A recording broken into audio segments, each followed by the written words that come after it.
This is Doc Martin on Maximum Medicine Radio, and I have with me Dr. Alison Normore. That's Allison with one L. And Allie and I go way back. I think I first met her in 2005 when we were both studying with Alberto Violdo, and we both trained in his Healing the Light Body course. So she and I have been counterparts and colleagues for, gosh, Allie, 15 years. Can you believe it? Yes. So Allie is coming to us from Newfoundland, and she's a doctorate in family relations and human development and a very powerful shaman. And what I've asked her to come here today to talk to you about is dream time, because Allie's a master of dream time. And Allison has a story, and it's in her book, Return to Pangaea, and she'll talk to you about that. And Allie, I want to hear a little bit first about tell everybody what your website is and how they can reach you, and then give them your phone number if you would. Okay. So my website is very easy. It's www.alisonnormore.com. And Alison is Alison. Normore, Normore.com. And my phone number is 709-660-2719. And you can email me at Alison@AlisonNormore.com. I love getting Perfect. emails. Perfect. And just for everyone else to know, Allie holds monthly full moon ceremonies. And Allie, you can tap into those on Zoom, can't you?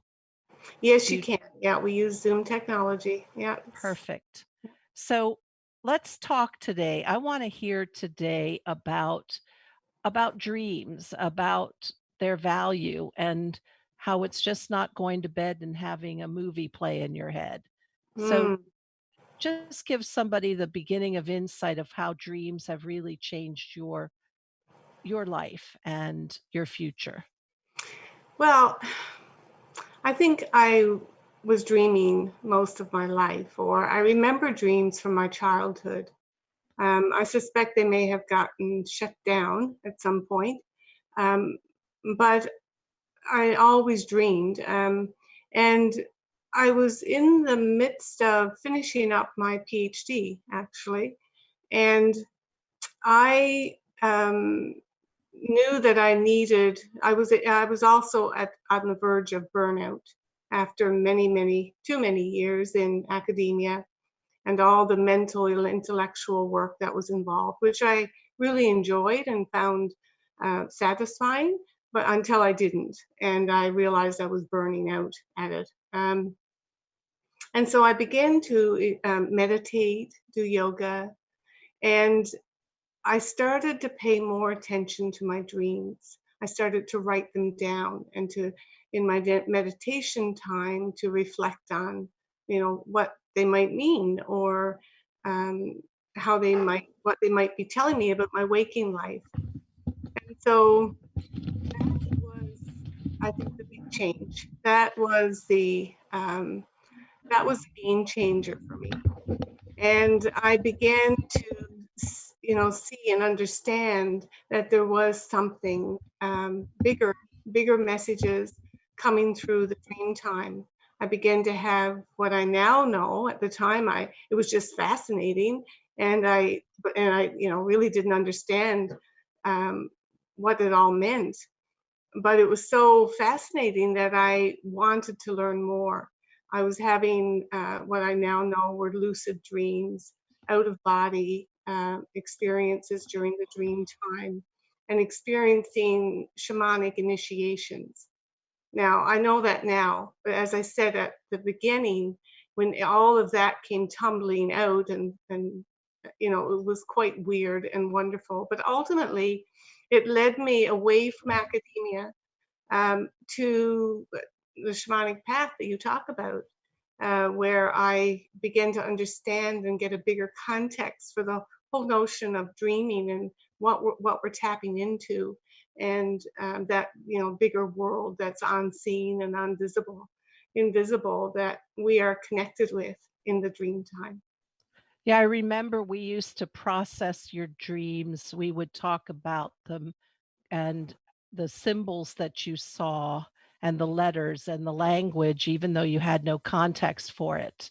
Um, and oftentimes going through a doorway and we were both just learning about shamanic training, and so all of those ideas were new. Um, and you had a lot of symbols, didn't you? Yes, at times, and I still do, and there's still things that come in the dream time and that I receive that I don't understand. I mean, if I were to say, even after almost 30 years now of recording my dreams and working with them, and so I've learned to appreciate that there is something bigger happening.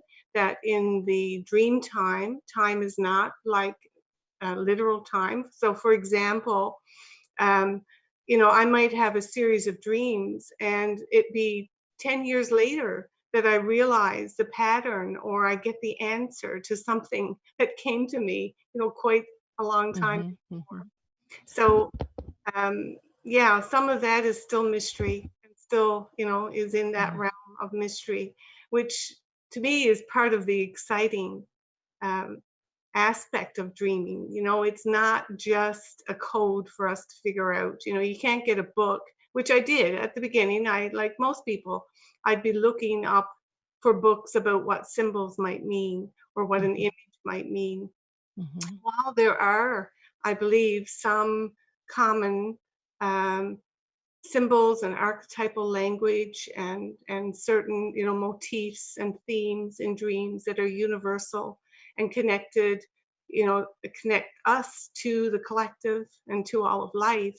There's always still that element that's elusive and that is not easily understood or accessed, and to me that's a great mystery that we're all part of as well. and, so many of us who have done any training in psychology as you have, know of the work of Carl Jung, and Mm, he woke up the whole field of therapy and psychology to understand the symbols that we have a collective knowledge and we have a collective patterns, and that people shouldn't just write these off, that they're a doorway into a deeper, perhaps unseen, or at least we have yet to see it, mm. a deeper, richer fabric, isn't it?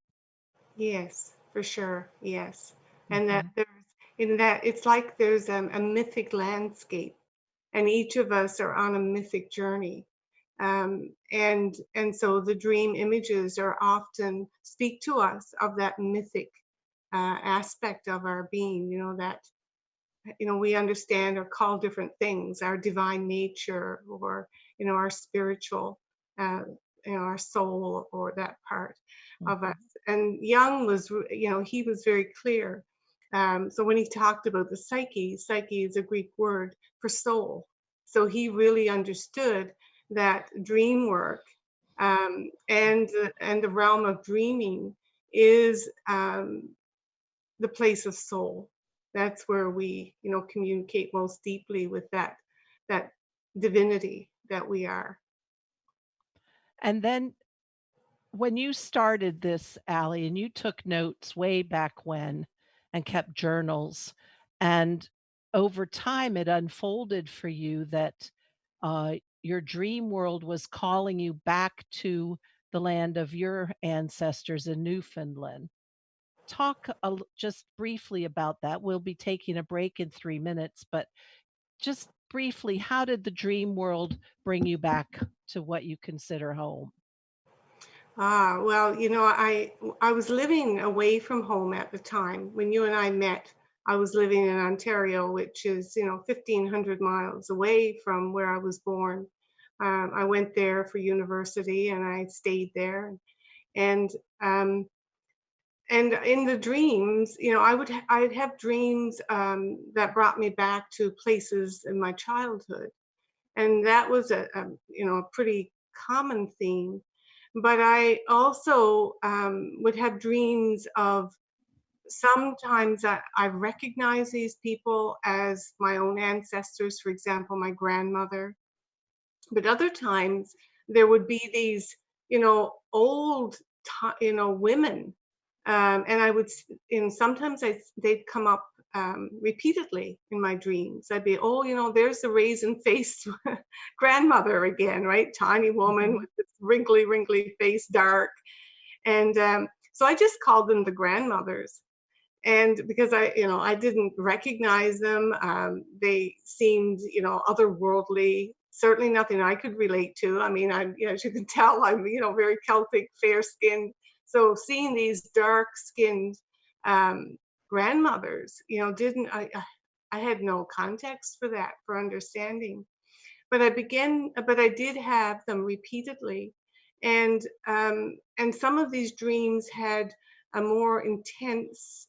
Again, there's different kinds of dreams, and some of them, like, I knew that they were more intense, they were more vivid somehow, and I really felt there was some communication going on. So one example was of uh, um, a man who I understood. I knew in the dream that he was, a great great grandfather. And he showed me some things that I didn't know, but that when I explored, indeed, were confirmed by family members. So I understood that I was being communicated with ancestors from my lineage. And some of that would take a while for me to unravel, the mysteries of that. But ultimately, I knew I was being called back to the land of my birth and I to. I love that, and what I want to do when we come back from the break is talk more about the kinds of messages and help that dreams can give us. Yours had one specific outcome for you, but there's many other ways dreams can be of service to us. So, we're going to take a short break, and when we come back, let's talk about the kinds of things that come through dream time.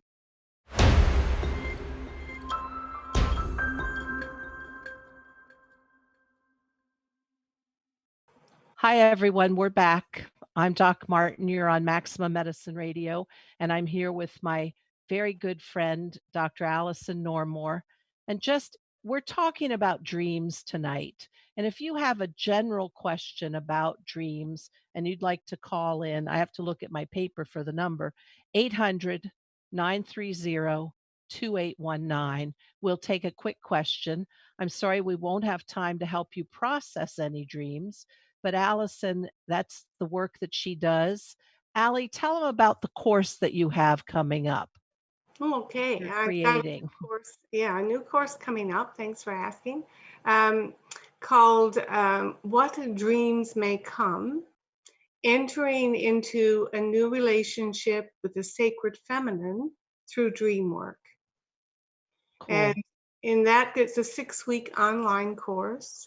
And in that course, I will be guiding people through a process of reconnecting with the source of their dreaming. And so it's for people who are already receiving dreams, or for those who have lost their dreams and they'd like to call them back.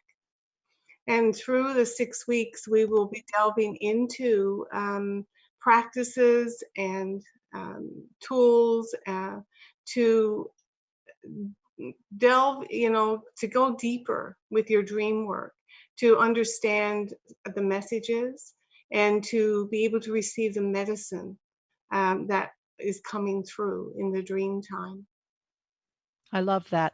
A lot of things can come through dream time, Allie. Important messages to give you insight. And what else comes through? In your experience, what can dreams bring to you? What service do they offer? Oh, lots of things. As I've already started to talk about, one of the important things for me was a connection with ancestors and receiving their wisdom. Um, Another important source of really meaningful healing would come through my dreams. I've received, healing. I've experienced soul retrieval, which is a a core shamanic type of healing, where part of your soul that has gone missing um, is returned to you. I've had what we call spontaneous soul retrieval happen. At the end of the dream, in that kind of a dream, a healing dream, you feel different. You know something has changed, that something is different about about your beingness in the world. Um, Also, Remember when we were studying and, I forget what whether we were what direction of the wheel we were on, but we would get, um, messages in our dreams about which essential oils. I mm, remember we had juniper come through one time, mhm, and so if we were struggling with something, we would dream about, and then you and I would talk about it, and we would have insights as to the benefit of that. And then we'd go read up on it, and lo and behold, it was exactly perfect. yes, yes. And I've had similar things, happen. It happens pretty regularly. And also, in my work with clients, when I have a client session, say in the morning, or a particular client that I'm feeling like I need some support with, or some guidance for, I will ask for a dream, and it will come. And Mhm. it's amazing to me how, when I use that information, and bring it into the session, how it's just perfectly right, and just exactly what was needed. And how deeply, like, one of the ways I know that is when I share either the images or the guidance from the dream. My client is you know like blown away by how relevant it is to them. So after, at one time I would have been hesitant. I'd be thinking, oh, is this mine, or is this right? But I've learned to trust that kind of guidance that comes through in the dream time. And I think for those people who may not have as they may not be as confident in their intuition or the messages, your course will help because working with it, working and practicing and getting the message and trying it out and seeing how good it is, that builds your trust in your intuitive side, in your gut feeling, so to speak. It So does. your course is a really good way if people want to use dreams as a method for gaining insight Mhm. from a different source. That would be I would just want everybody to consider that's a good place. If you don't have intuition, you'll definitely have more of it at the end Yes. Well, I believe we all have intuition, but it's been rusty. or And dormant. Yep. yeah, Mhm. we, as you say, we don't always trust it, and learn to listen for it. I mean, because our minds, we're so trained to be mental and intellectual, and our minds speak very loudly. Like, when when our minds want us to know something, it can be pretty insistent and loud. Whereas our feminine knowing is much more subtle. It's body based, and again, if we're not connected to our body's wisdom and to the ways that our body communicates with us, then that can take a while to reestablish. And as you say, it's not that it's not there, but we haven't been listening. So Mhm. cultivating that stillness and cultivating deep listening is certainly a part of the this path. And that's kind of a message that's inherent in so many things topics we talk about is that going quiet Hmm. because we are so stimulated in today's world, so Right. bombarded with incoming sensory stimulation, and that going quiet. And just before we take another break, we have enough time. Your dreams, as you journaled and kept them, you ended up changing the course of your life and you've written about it in a book. Tell us about your book. Well, Return to Pangea is, and the subtitle is A Shamanic Path Back to Newfoundland Roots, which is a description of my real journey, um, my spiritual awakening, and my initiation through the dream time. And it was in the I knew again from the dreams I was receiving.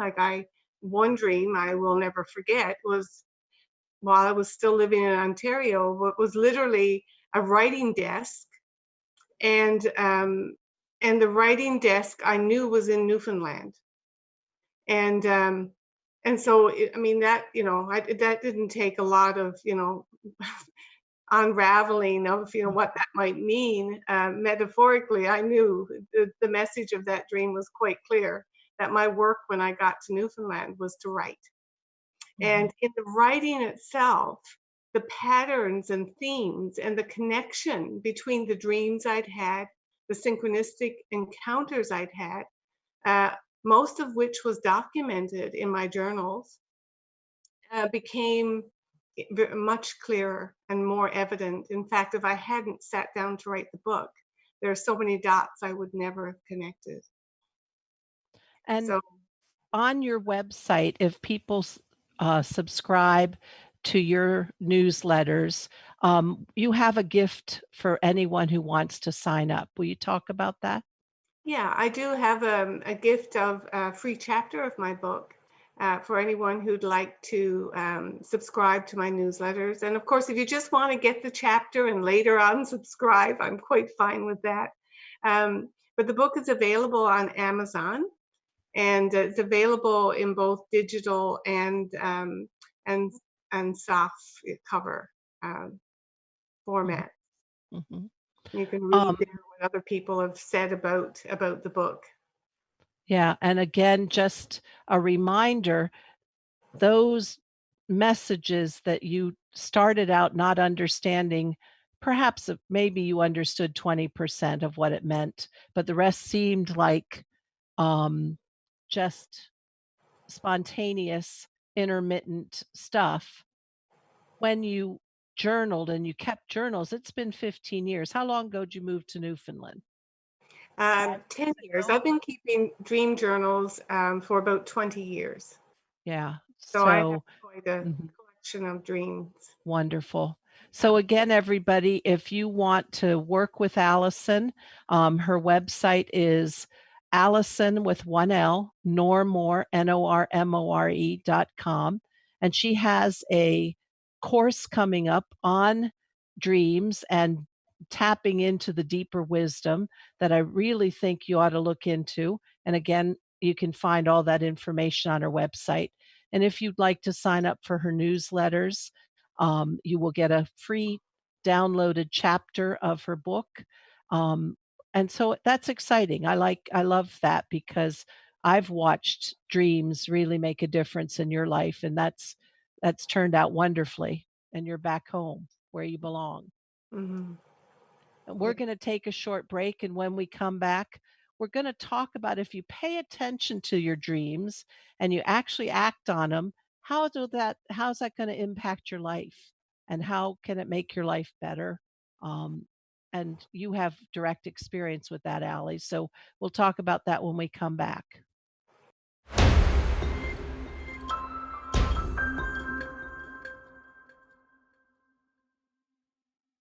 Hi, everyone. We're back. I'm Doc Martin. I'm here with my good friend, Alison Normore, and we're talking about the dream time. And Alison has really lived and breathed the benefits of the dream time. If you have a simple question for her, 1 800 2819, or find her on her website, Alison with one L, Normore, Normore.com. And if you choose to sign up for her newsletters, you get a free downloaded chapter of her book. So, Allie, we're talking about dreams, and tell us in your experience the benefits that come from paying attention and how you acted on things that that came to you, even if you might not have totally understood, how it was gonna play out? Yeah, well, one story I can tell is how when I realized I was being called, my ancestors, were coming in my dreams, visiting me and giving me messages and encouraging me to find out more about my ancestors. One of the things I didn't even know until I arrived here within the first few months, I discovered that these dark skinned grandmothers who had been appearing in my dreams were actually biological ancestors. I had no idea that I had indigenous heritage. And I mean, people would ask me, why I was drawn to shamanism. Did I have any indigenous, blood or connections? And I always honestly said, not that I know of. I just am, just very drawn to this work. Um, and then I discovered that I had verifiable native, Newfoundland native ancestry and my dreams have been showing me, landscapes that were northern, lots of images of northern animals, polar bears, seals, whales. But I, had no memory and there was no family stories about that heritage. I discovered that like in a lot of places, that native ancestry was for a very long time kept secret because people felt very ashamed about that kind of connection. Mhm. So that's something that the dreams were showing me clearly, but I didn't couldn't put that together. Um, and very specific guidance around. I didn't know where. I mean, I was looking all across the island of Newfoundland. I had connections and friends in different communities in different parts of the island. And I was exploring all those options and not clear where I should be focusing. But my dreams brought images, like direct images of the house that I ended up living in, that I'd never, known anything about. But I had a dream, and 2 years later, I walked into the house and I recognized it. So that kind of, we might call prophetic kind of dreams, and information coming through that it took a while for me to realize the very place I'm living again, a series of synchronistic connections and introductions, and then somebody out of the blue, a stranger sending me two pictures um, of the place I live, and the images were exact images from a dream I'd had 3 months before, and the dream had been very vivid, and one of those that I'll never forget. There was, elements of it that affected me profoundly, and so those kind of big dreams that feel archetypal and leave a lasting impact. And it connected me right to this place. And once I was connected to this place, connected me right to the house, literally, that I'm living in. So lots of guidance. I mean, Mhm. for me, some of the stuff that when I started to write my story, that became very clear because I was reviewing all of my dreams and some of them I'd forgotten even. I think what I love goes beyond um, just not that I'm not saying just, meaning that it's less than, but you have messages that actually pointed you in a direction. But I think there's even a bigger thing that for me is so beneficial for life, and that is when you get that feeling that in the unseen world you're not alone, that you're getting guidance, that you're getting help, Yes, and that you're being supported, and that there's something bigger and vaster than your human form that is in cahoots with you. yes, That is such an expansive feeling, and such a solid, solidifying feeling. And I think that's what I loved about studying shamanism is you begin to know that the unseen world is out there and that it's your ally. Yes. And here we have an aspect of that, which for you is a very powerful aspect of dreams that were the way the unseen world communicated to you Yes. and steered you and opened doors for you to step into a different future.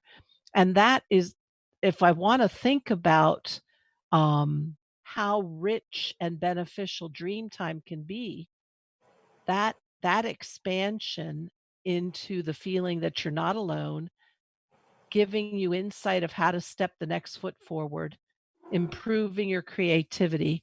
That's a big one. Yeah, it is. And I agree. There's that sense of not being alone, of being supported, and of belonging. Belonging and purpose for your life. That it isn't your life isn't just some random accident of genetics.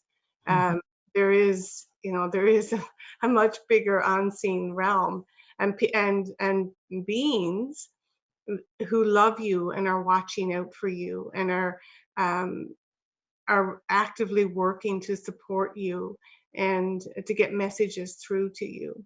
mhm. Yeah, I Yes, I've love that. many And experiences. right. And again, for those of you listening, Allison has a course that the information is on her website, AlisonNormore.com. And she has a course coming up that you can join. It's a 6-week course on accessing your dreams and the messages within and tools to start working with it to start deepening.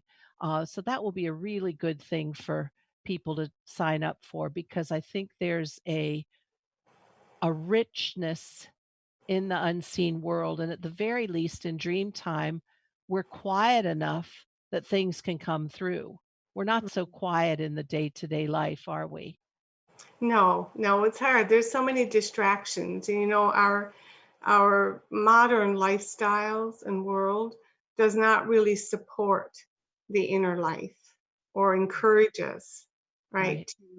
to turn our attention to the inner life. But sometimes at a certain point in our life, something can happen. Or I find around midlife that many of us turn more naturally to the inner life and begin to Mhm, contemplate mhm.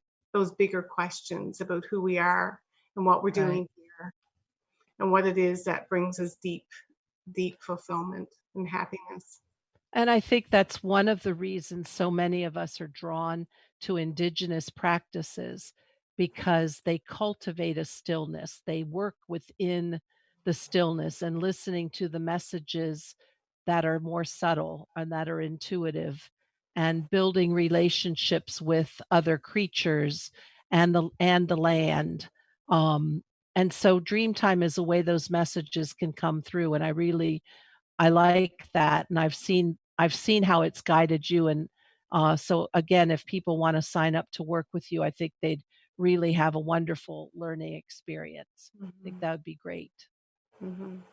So, Yeah. Allie, we're gonna take a break, and when we come back, I'd like for you to sort of give people the basic primer of the things they could do to start hearing, I mean that in quotes, to listen, remembering when they wake up and remembering their dreams and things to do to start capturing that aspect of information that can become more accessible to you.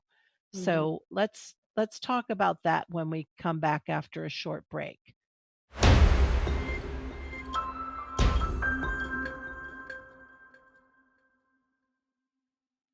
Hi everyone, we're back. I'm Doc Martin on Maximum Medicine Radio. I'm here with my friend, my shaman sister, Alison Normore. And just at the break, we were talking before we go into the actual steps that you could take to start tapping into your dream life. Allie and I were talking about we were remembering back when we were training with Alberto Violdo in shamanism about the kinds of dreams we were having and we were sharing. Remember, Allie, we had some experiences, didn't we? We did. Yes, there was a lot. I think the whole shamanic world and its teachings and practices cultivate certainly that connection with the dream time, and that's been, mystical traditions, mystery schools. They all teach and those practices and how to access those non-ordinary states that allow you to tap into the multidimensional realms. And that's just a big core piece to those kinds of training programs. Remember, we also got feelings, we had images of having been um, monks before. So we talked about the things that can come through your dream time, but we didn't mention we can get visions of past lives. Mhm. Definitely, yes. And Definitely past lives and future lives as well. mhm, Dream time can bring us opportunities to try on a new potential new life or a new role or new career. right, That can come through the dream time. As I said, feel more prophetic, but it's a mhm, way for us to try it on, uh, right. as as well as healing dreams that invite us to step into a more whole and healed state. And just a reminder for individuals, you may not all see things of a past life or be led to an animal of a specific area. You may get a symbol. You may get an emotion. You may get a picture that gives you a feeling. So there's so many elements that can come through, and just the main thing I think, Allie, and you tell us how to stepwise attack this for somebody to start really honing in. How would you start to access your dream life if you hadn't done it already? Okay, so whether or not you're dreaming, first of all, to know that um, it's connected to a certain brainwave state, and we call it REM. I mean, there are dreams that can come through, different kinds of dreams that can come through at different times during the sleeping night, during the sleep time. But most dreams, and the ones that are most accessible to us and practical, tend to come through when the brain has finished its 4.5 hour cycle of deep restorative healing sleep and is beginning to wake up, and it's called rapid eye movement sleep. And that's when most of the dreams come through. So knowing that, having said that, having enough rest, getting enough sleep is really important, um, and intending to dream. Before you fall asleep, just affirming and saying to your subconscious self, which hears everything, I will remember my dreams. I intend to remember my dreams, and then let it go. So don't fall asleep, hyper vigilant. I'm going to remember, but just relax and know that that's registered in your subconscious mind, and just fall asleep naturally. Um, it's best if you don't use an alarm. So training your body to wake up on its own at the time you need to be up without an alarm is, they in shamanic traditions, they say you never wake a sleeping shaman because they may be doing some important dreaming and receiving an important dream. So that idea of just waking naturally is sometimes very helpful. And also, what that allows you to do is to stay in that space, because there is an in between space, and it's a particular brainwave state where you're not quite asleep and you're not fully awake. So you haven't yet moved into the, okay, the to-do list, right, for the day. You're still partly connected to the dream time.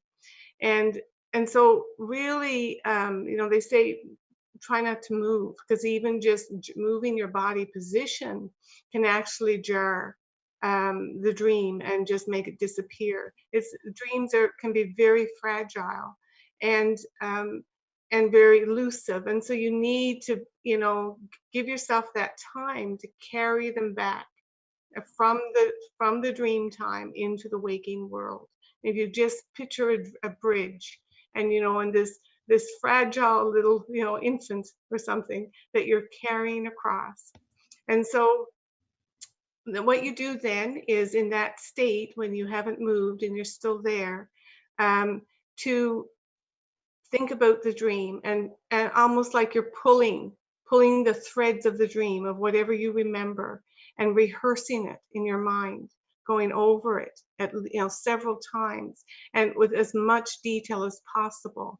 To uh, store it in your memory. right, Mhm, to get it really anchored in mhm. in your memory. And so it might be just a feeling, it could be a sensation, it could be, just a very, it could just be a small fragment of a dream or a thread of a dream.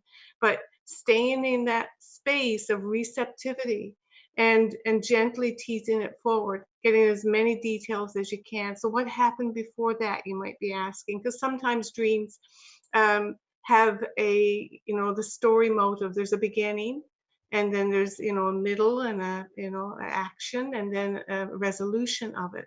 And most dreams follow that archetypal story motive and motif.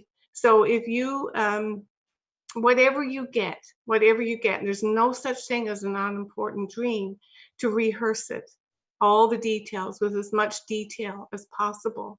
And so that by the time you get up, it's pretty, firm in your memory. And then write everything down, And everything you remember, in the order that you remember it. and those details might be a feeling. They could, yes, It may exactly. not have an actual picture to explain it in your mind. It may just Yeah, be a yeah. feeling. Yeah, Mhm. it may be. And so that can, you see, what happens then is you show and demonstrate to the source of your dreams that you're paying attention, that you really are serious about remembering the dreams. There is a saying that, if you forget your dreams, they forget you.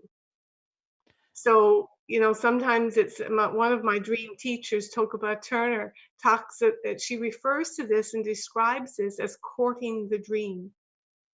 And it's Mhm. like a courtship, Mhm. with a beloved, or someone you really are interested in and want to get to know more.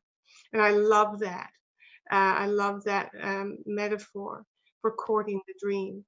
Now, after 20 years, I still sometimes, am in that space and having to pull back the dreams. Most of the time, my dreams are there, but it's because now those are practices that I've honed, of rehearsing the dream, of writing it down, and as much detail as possible as soon as I wake up. I think also for me, if I wanna look at it a different way, if there's a higher intelligence looking for a path of communication, when we focus our awareness on that and say, "We're allowing this to be how something comes in," that makes the path even more open and even more fluid, for something to come sliding on through.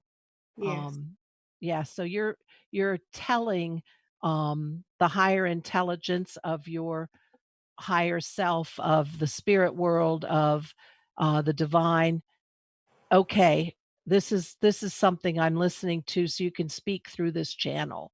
yes, Yeah. yes, yeah, So yeah. I just wanna remind everybody, because we're getting ready to close up, thank you, Allison, I love having you here.